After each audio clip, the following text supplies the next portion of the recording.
Welcome to Gator Bytes, the official business podcast of the Maryland Davies College of Business. I'm your host, Miguel Gomez, and before we begin, we'd like to ask you to follow us on our social media channels on Instagram, LinkedIn, Facebook, and X.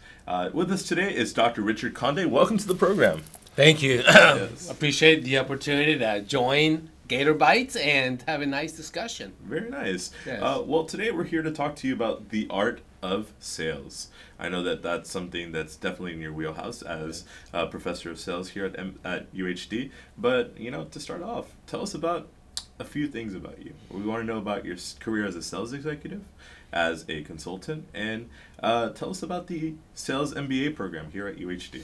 Yeah, so I'll start a little bit farther back before my sales professorship. I was born in Bogota, Colombia. Oh, wow. Yep. So I moved to the United States a long time ago. Back when I moved from the United States to the United States, Bogota, Colombia had 3 to 4 million people. I moved to a very small rural town in Oklahoma of 200. Earlsboro, Oklahoma had population 200. That's where I grew up. The beautiful thing about Earlsboro back then, it was highly diverse, considering such a small town. And I think that diversity really helped shape my life. And then, of course, went through college, grew up, and decided to go into sales, mostly inside sales. And from there, sales executive, before I decided to become a professor, led an operation of about 400 salespeople. Oh, wow. Had 3 different locations, Des Moines, Iowa, San Antonio, and Lynchburg, Virginia. And eventually, then I focused more on the Des Moines, Iowa location. But yeah, it was 400 individuals, a lot of fun. And then I decided to make a midlife change. That pivot. That pivot, Yeah. yes. So I left it all behind. And I think for 2 reasons, right? So 2 reasons were my motivating reasons to be a professor. One, I saw a lot of individuals like myself, first generation professionals who didn't really understand the political game, and they really always focus about work hard, work hard.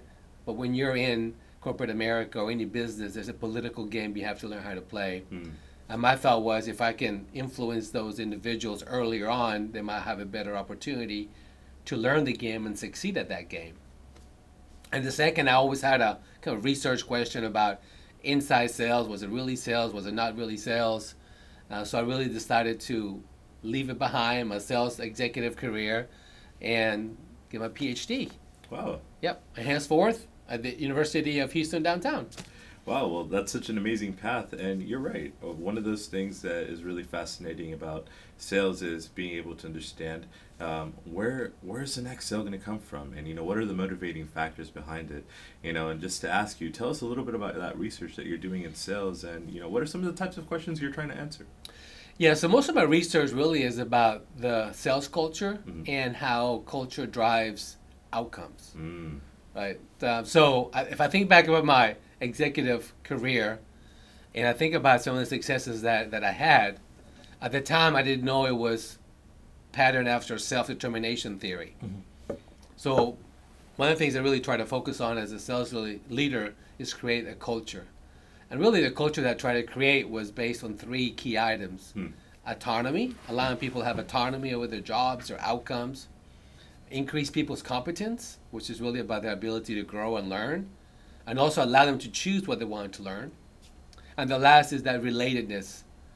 How, as a leader, can we connect with employees, understand them, get to know that human connection, and help them be successful?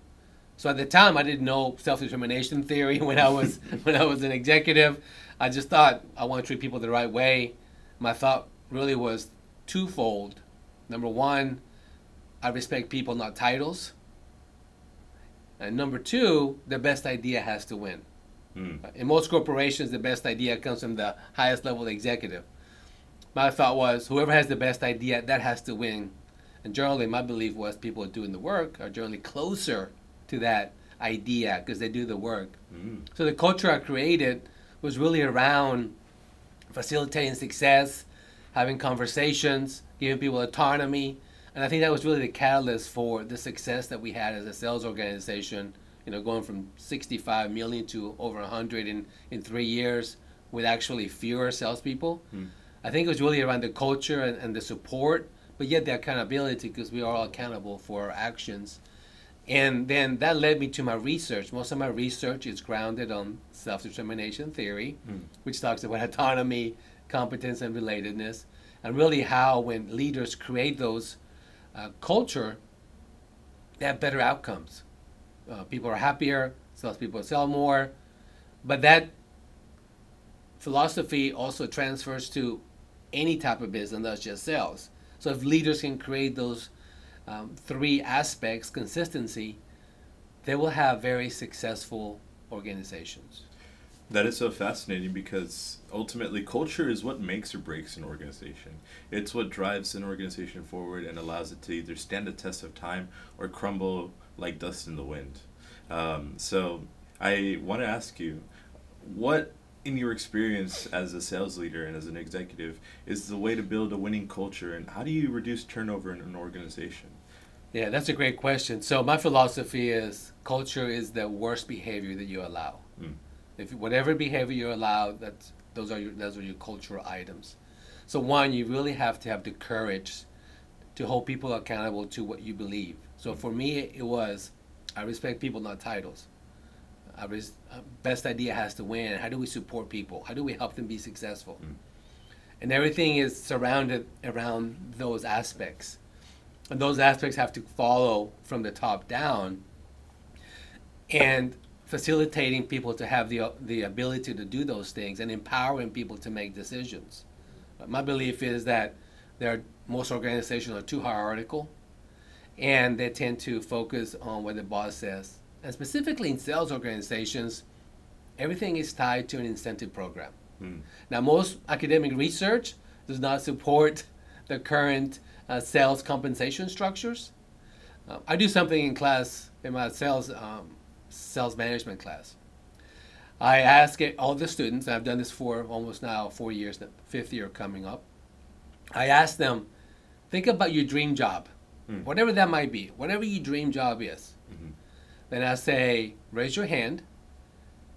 Would you take 25% less money to do that dream job versus your current job? If you would, keep your hand up. If not, lower your hand. Without failure, I would say that 95% of people would take 10% less to 20% less salary to do their dream job versus a job for more money.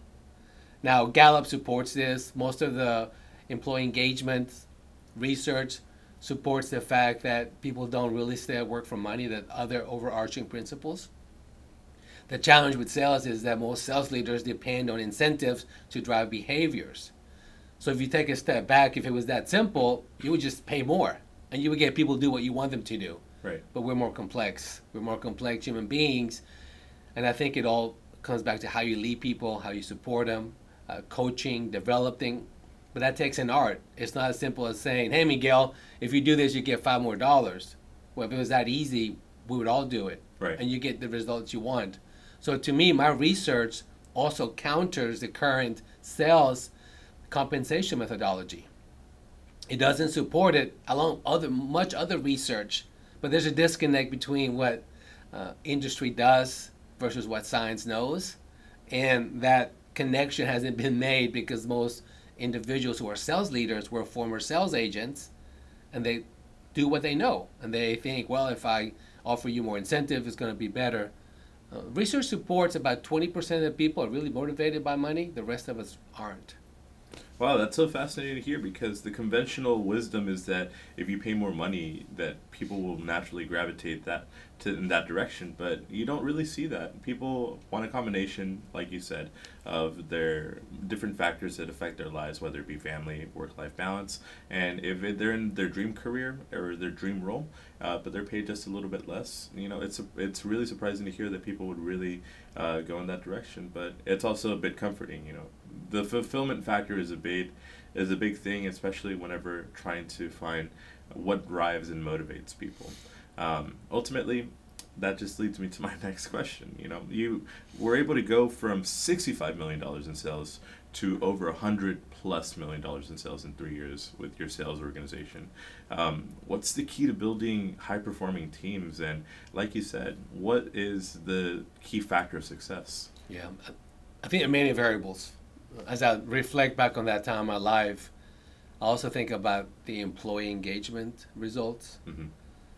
So whenever I took over that organization, the Gallup score, which is Gallup is a company that does engagement surveys. Mm-hmm. The operation that I inherited was a 3.6 out of 5. When I left 3 years later, we're a 4.6. Now, I have a question. Yes. What does that score mean? Just to break it down to our audience. Yeah, so employee engagement, one people say is how happy are you in your job, how engaged, how much extra effort will you give in your job. Mm-hmm. And there's I think 11 or 12 questions that Gallup uses to determine how engaged you are in your job. Mm-hmm. So it's other people do different or similar surveys, but we use Gallup. Mm-hmm. Does that help answer that question? Yes, of course. Okay. So if you ask Gallup, this was back then they would say if you increase your results 0.1 in consecutive years, they think it's a great result. Our team and I were able to increase it 0.3, 0.4, and then 0.3 again. We went from the lowest engagement score in a 4,000 person operation or location in Des Moines, Iowa, to the highest. Wow. So I think the sales success really was an extension of the culture and the employee engagement and helping people succeed, holding them accountable, but doing it in the right way and supportive and making tough decisions. Certain leaders were no longer in the organization because they did not align to the culture that we're trying to create, mm-hmm. which is really employee focus, which creates autonomy, right? Allow people to choose their own path, competence, and also relatedness. And then we involved our salespeople in all kinds of decisions. When it was time to conceptualize the comp plan, they were in the room. Their ideas, and they had input in how that sales plan was created. When we came up with different procedures, they were in the room with us because we want the best idea had to win. Again, that's part of our culture. How can the best idea win when not everybody's in the room? Right. So I think it was more of a cultural support. And then, of course, we use data. So I knew that I was transferring to academia. Mm-hmm. And I taught myself regression analysis because part of getting a PhD is statistics. And it had been many years since I took statistics. So I made a midlife change, as I mentioned. And I started looking at our data. And I did some regression analysis. I'm like, well, we're doing all these things that really don't correlate to the outcome. Why are we doing them? Yeah. So we found 3 key drivers to sales outcomes, and my leadership team and I really focused on those 3 things. And of course, it had an effect. It's not that we ignored everything else; we just focused on those 3 things, and it helped drive success. And we also used some data to have better leads and so forth. So it's really a combination of utilizing data, and I would say probably ahead of its time, with a cultural shift to really help employees be successful. And then empower leaders to really focus on human connection, understanding, coaching, helping, but at the same time holding people accountable. Corporate America has changed a lot in the last 30 years, and one thing that stood out to me, just to give us a little bit of context, around what time was this happening? Middle of 2010, so 2014, 15, 16. So this is a little bit after the 2008 recession yes. crisis. Yeah, so much after. It's sort of a reflecting period for the industry as a whole, but the industry was about to grow, so that's really fascinating to hear. Ultimately, one thing that you've said throughout this whole interview has really stood out to me, and it's the idea that selling the best idea. How do you sell the best idea? But just to translate to our audience, why is it so important to know how to sell yourself or an idea? Well, as I say, nothing happens without a sale. Yeah. Right? So, and I think a lot of times when people think about selling, they think about their approach, how I'm going to position it. Actually, when you're selling an idea or a product or service, it's about the buyer's intent. Mm-hmm. What is the value proposition? What are they looking? So there's this thing called jobs theory, which I find really fascinating. Every product or service does a job. Mm-hmm. When you figure what that job is, how do you help a person fulfill that individual job? When we teach about sales strategy, we always start with the buyer intent. You have to understand the buyer intent, because how can you sell something that I don't know that you want? Or I need to know what's important to you. Mm-hmm. And the other thing that's really changed in sales, I would say in the last 5 or 7 years, is where people enter the sales funnel. So what a sales funnel is basically, from a prospect all the way down to a conversion, the different steps in a sales funnel. But now with technology, people are entering the sales funnel at the buying stage. I go online, do my research, all the information that I need. I have everything that I could possibly have to make a decision. Mm-hmm. Now I can just go purchase the product. Previously, I would have to call Miguel. Hey, Miguel, there's this product. Tell me about it. So I enter the funnel at the top. Mm-hmm. And then you would move me down with information and presentations, overcoming objections, whatever it might be. But technology has allowed the buyer to have so much more power. And I think that part of sales is not really quite understood by a lot of sales organizations, Mm-hmm. because they still believe that people follow that same process, where now 90% of all sales transactions are started by the buyer. Wow. Because we have the information and we know where we enter the funnel is going to be different based on our information. In a sense, we've basically shrunk the funnel with the rise of technology. I don't know if we shrunk it. I would say that we have made it easier for people to go farther down the funnel than before. And then, you think about B2C, business to consumer, websites. And last time you bought probably a computer, you probably didn't go to the store. You went to, some website, found what you wanted, did a couple of comparisons, and you bought it. Yeah. So you went to the very bottom of the funnel. All I needed was the technical specs, and I went to the Costco and I found the right one. That's right. So it's really changed, even for business to business. That's happening more and more often, because what individuals are making decisions now are millennials, Gen Zs. Millennials grew up with technology. They feel comfortable in their life. So it's nothing different for them. So it facilitates the process, because you have all this information, and then companies are trying to align with inbound marketing, providing information, driving people to websites and keeping them there, make sure they go to the funnel. So it's really changed, I would say, in the last few years. And now, of course, AI and technology, and then analytics. Really good organizations use complex analytics to really understand what's happening. Mm-hmm. And I think as a salesperson, when you know all these items, you understand what the process is.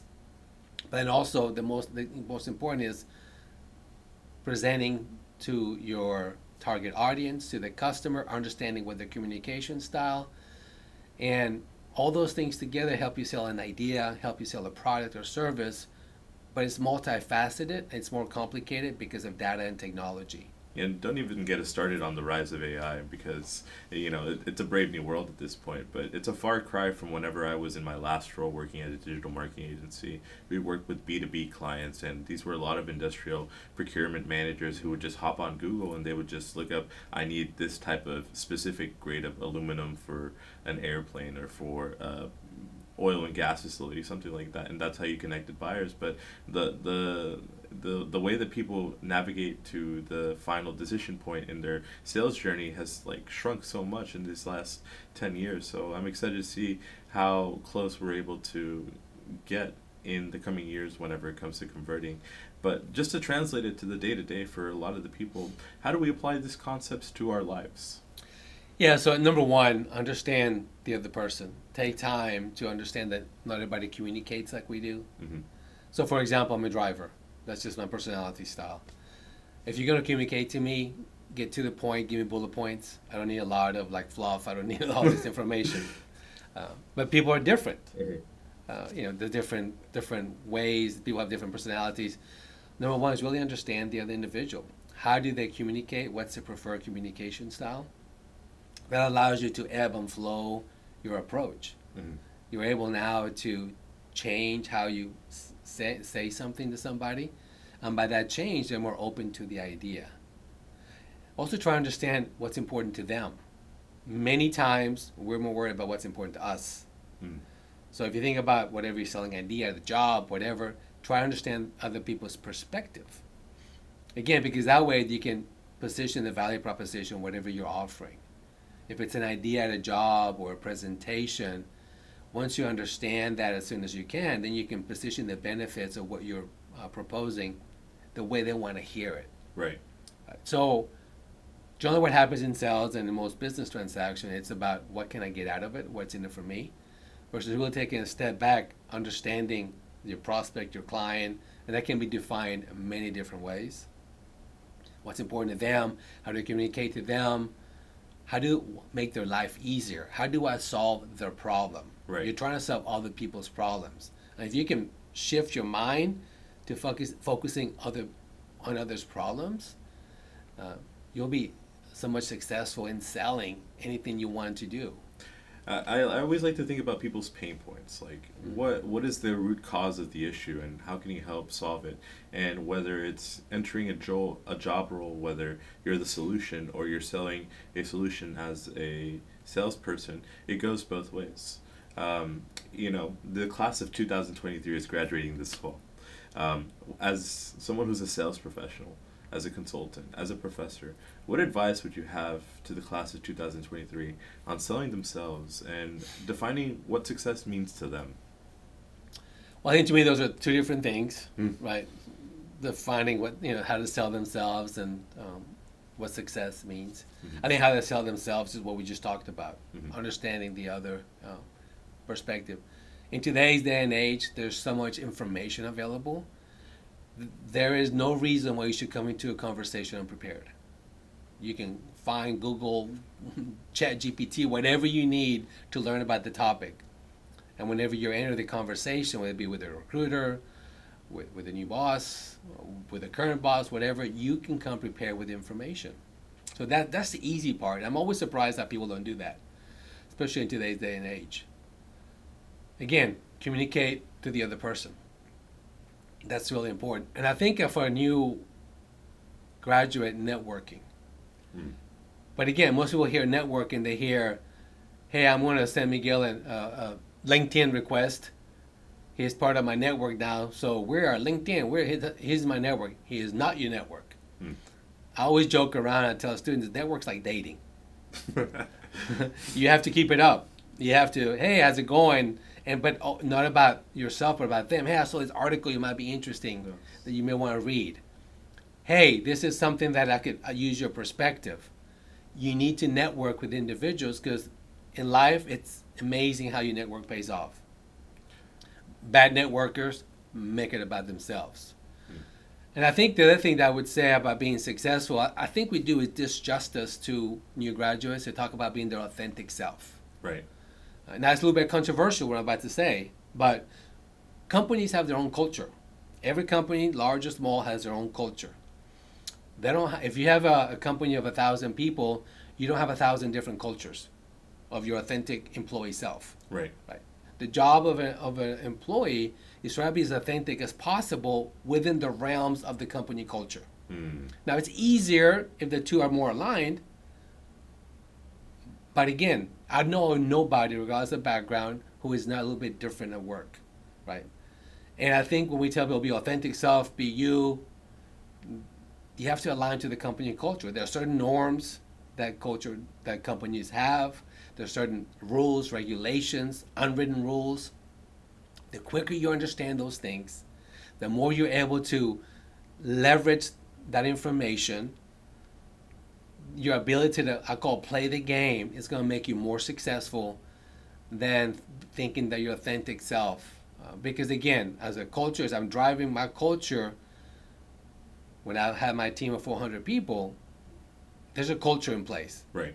You can be as authentic as you want to as long as you fit that culture. And when you break the cultural norms, then you become a distraction.